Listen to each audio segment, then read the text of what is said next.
할렐루야. 오늘은 1월 19일 금요일입니다. 오늘 우리에게 주신 하나님 말씀은 신명기 8장 14절의 말씀입니다.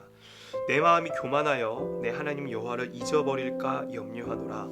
여호와는 너를 애굽 땅 종되었던 집에서 이끌어내시고. 아멘. 우리는 살아가면서 기억하기 위한 훈련을 많이 합니다. 공부를 더 잘하기 위해서 많은 단어들을 외우기도 하고요. 삶 속에서 다양한 분야들을 기억하기를 원합니다. 그것들이 바로 우리들이 살아가는 데 있어서 유용한 지식들이 되기 때문입니다. 그런데 이러한 노력과는 반대로 잊으며 살아가는 것이 너무나도 많습니다.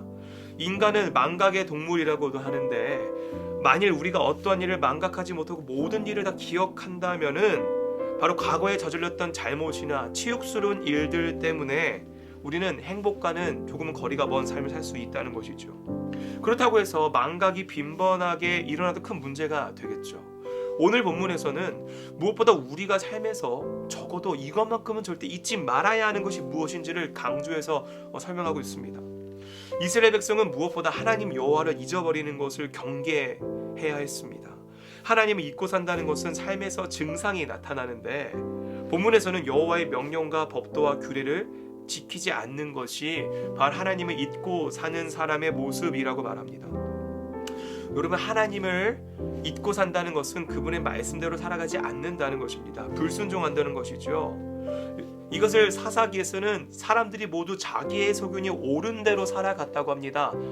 하나님의 뜻이 무엇인지를 구하는 삶이 아니라 내가 원하는 게 뭘까? 내가 주인된 삶을 살아가고자 하는 것이지요. 여러분, 이것은 아담과 하와가 처음 선악과를 따먹을 때 품었던 마음과 같습니다. 하나님의 뜻이 아니라 내가 하나님처럼 되고 싶은 것이에요. 내가 선과 악을 구분하고 싶은 것이에요. 그게 아담과 하와가 저질렀던 인류 최초의 죄의 근본이었습니다. 내가 내 삶의 주인공이 되어서, 내가 하나님처럼 되어서 이 세상에 있는 것들 모두 판단하고 내 멋대로 살아가길 바라는 것 말입니다. 하나님을 망각한다는 것은 바로 그 근본적인 죄로 이어지길 마련입니다. 이스라엘이 자신들을 구원해 주신 하나님을 잊은 시기는 풍요로웠을 때였습니다. 신기하죠? 오히려 우리의 머릿속이 이렇습니다. 하나님이 우리에게 이런 풍요로움을 주셨으니 더 감사하고 하나님을 의지해야 될 것 같은데, 오히려 이스라엘이 풍요로움을 얻었을 때 하나님을 잊었다는 거예요. 여러분, 우리도 마찬가지죠. 생존하기 위해 필요한 물질이 부족할 때는 긴장하고 조심하며 살아갑니다. 그러나 자신들에게 가진 것들이 풍부해지기 시작하면 긴장이 풀리게 되고 나태해지기 십상입니다. 그래서 오늘 말씀에서는 이스라엘 백성들도 아름다운 집을 짓고 가축이 들어 번성하며 소유가 많아졌을 때를 경계해야 된다라고 말하고 있습니다.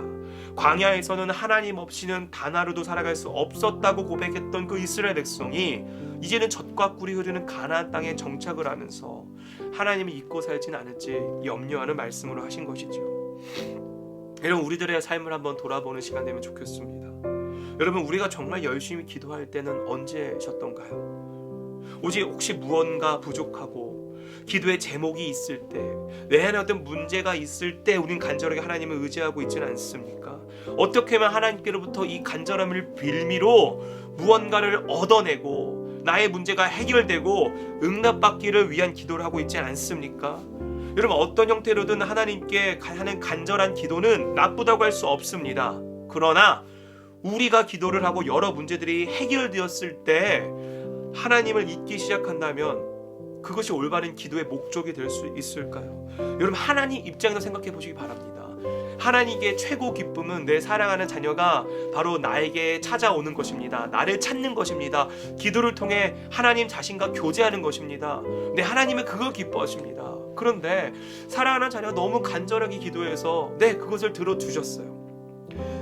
그것이 그가 원하는 대로 들어주셨습니다. 근데 그것 때문에 더 이상 그 사랑하는 자녀가 나를 찾지 않는다면요, 하나님이 그것을 들어줄 만한 정당한 이유가 생기게 됐을까요? 하나님의 기쁨은 그 자녀와 교제하는 것인데요, 오히려 그 기도 제목 들어줬기 때문에 하나님을 찾지 않는다면요, 우리들의 기도 생활을 돌아보는 계기가 되길 소망합니다.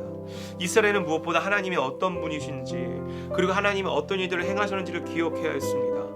애굽 땅 종되었던 집에서 이끌어내셨고, 주셨고 광야에서 먹이셨고 지켜주셨습니다. 이스라엘 백성이 광야에서 많은 고생을 하였으나 이것은 모두 하나님께서 그들을 낮추시고 이스라엘에게 엄청난 복을 주시려고 하는 원대한 계획이었습니다. 우리가 매일매일 살아갈 때 기억해야 하는 것은 바로 하나님의 우리 삶 가운데 임재하실 수 있다는, 우리가 동행하실 수 있다는 임마누엘의 하나님을 우리는 기억해야 한다는 것이죠. 그렇기 때문에 우리들의 가장 우리가 받는 복은 뭡니까? 내 능력이 아닌 우리가 동행하시는 하나님을 의지하며 살아갈 수 있음이 바로 큰 복일 줄 믿습니다. 내 힘으로는 해결할 수 없는 그 모든 것들이 주님께서 행하시면 모든 것이 가능해지기 때문에, 그리고 내 때가 아니지만 내가 원하는 때가 아닐지라도 하나님이 원하시는 때, 하나님의 일을 행하시는 그 때는 가장 완벽한 타이밍임을 우리는 믿으며 나아가는 것이 진정한 복된 삶일 줄 믿습니다. 여러분, 역사를 잊은 민족에게는 미래가 없다는 말이 있습니다. 하나님을 잊은 민족에게는 미래도 여전히 없다는 것을 우린 기억해야 됩니다. 사랑하는 성도 여러분, 오늘 하루 살아가시면서 여러분에게 주셨던 하나님의 은혜가 잊지 않으셨어요?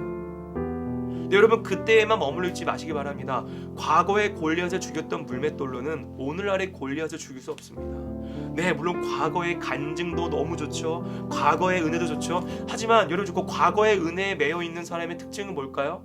오늘의 은혜가 없는 것이에요. 오늘의 큰 은혜가 없기 때문에 과거에 받았던 그 은혜에만 집착하는 것입니다. 여러분, 우리가 기억해야 될 것은 과거에 우리에게 주었던 그 은혜를 기반으로 바로 오늘의 은혜를, 오늘의 감사를, 오늘의 기쁨을 하나님과 동행함으로 누리며 살아갈 수 있는 저와 여러분 되시길 주님의 이름으로 축복합니다. 기도하겠습니다. 하늘에 계신 우리 아버지여, 이름이 거룩히 여김을 받으시오며 나라가 임하시오며 뜻이 하늘에서 이루어진 것 같이 땅에서도 이루어지이다. 오늘 우리에게 일용할 양식을 주시옵고 우리가 우리에게 죄 지은 자를 사하여 준 것 같이 우리의 죄를 사하여 주시옵고 우리를 시험에 들게 하지 마시옵고 다만 악에서 구하시옵소서. 나라와 권세와 영광이 아버지께 영원히 있사옵나이다. 아멘.